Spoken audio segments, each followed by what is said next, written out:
হরে কৃষ্ণা। মাতাজি, পুতনা আগের জন্মে কে ছিলেন? দৈত্যরাজ বলির কন্যা ছিলেন রত্নাবলী।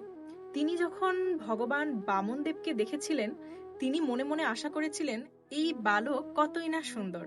এরকম পুত্র যদি আমার হতো, তবে তাকে বক্ষে ধারণ করে স্তন পান করাতাম। তখন বামনদেব মনে মনে বলেছিলেন, তথাস্তু।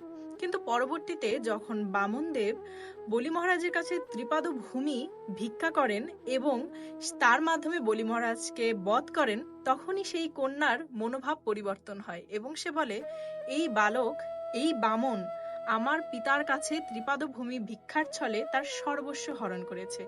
এমন বালক যদি আমার হতো, তবে তাকে বিষ পান করিয়ে প্রাণনাশ করতাম। ভগবান বামনদেব তো অন্তর্যামী, তিনি রত্নাবলীর মনের মনোভাব বুঝতে পারলেন এবং তখনও বললেন, তথাস্তু, তোমার মনের বাসনা পূর্ণ হবে। এই রত্নাবলী পরবর্তীকালে পুতনা রূপে এসেছিলেন এবং তিনি তার স্তনে বিষ মাখিয়ে ভগবানকে পান করাতে এসেছিলেন এবং ভগবানের দ্বারাই বধ হয়েছিলেন। হরে কৃষ্ণ।